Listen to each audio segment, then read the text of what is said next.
I was once told that walking through a doorway could cause someone to forget even the most precious memories they had. Memories of good, memories of bad, memories of love and of loss, all tucked away neatly, stored like the worn-out blankets that were kept to dress the rainy days and bad habits that happen from time to time.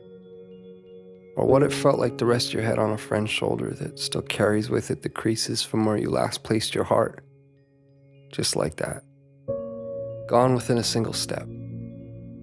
That somehow 3 beams in an imaginary line drawn across some old aching floorboards were all that stood between you and the infinite silence of the very things that once colored your mind with sound.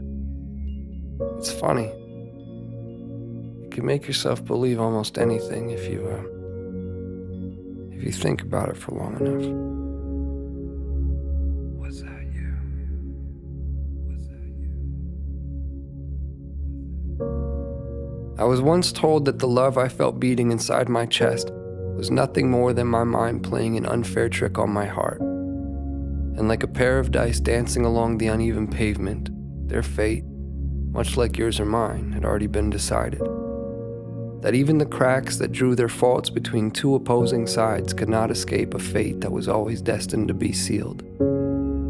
To think that someone could actually believe that the swelling tides of my heart were no more than an anxious highway of ins and outs anchoring my imagination to the castles I've been building in the sky. Well, maybe they are the crazy ones. Then again, I have been known to misplace my hope in the way things fall.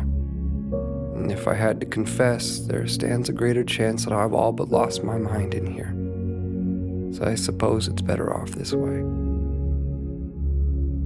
Because I've always believed that the odds of finding what you seek tend to favor those who are open to seeking them in the first place. And I, for one, have never quite understood how odds stand to get even without that frame in mind.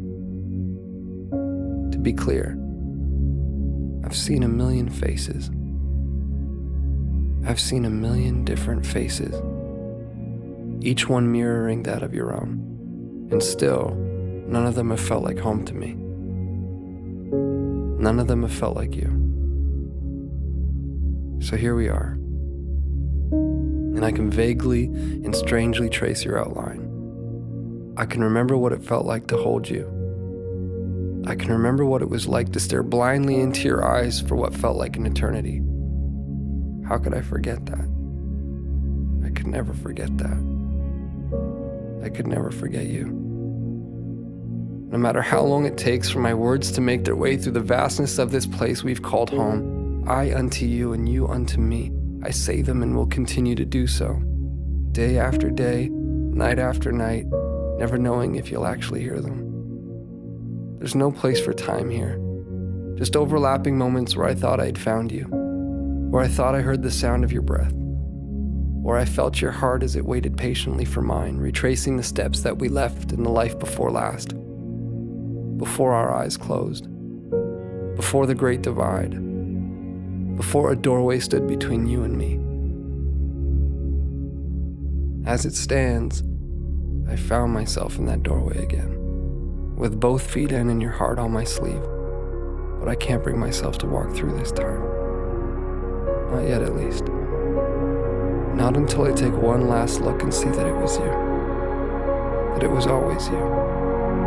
Our hearts strewn across those old fragile floorboards.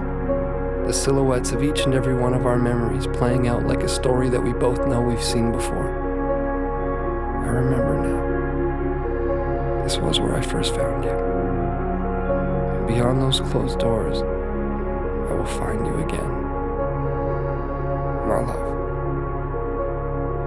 I will find you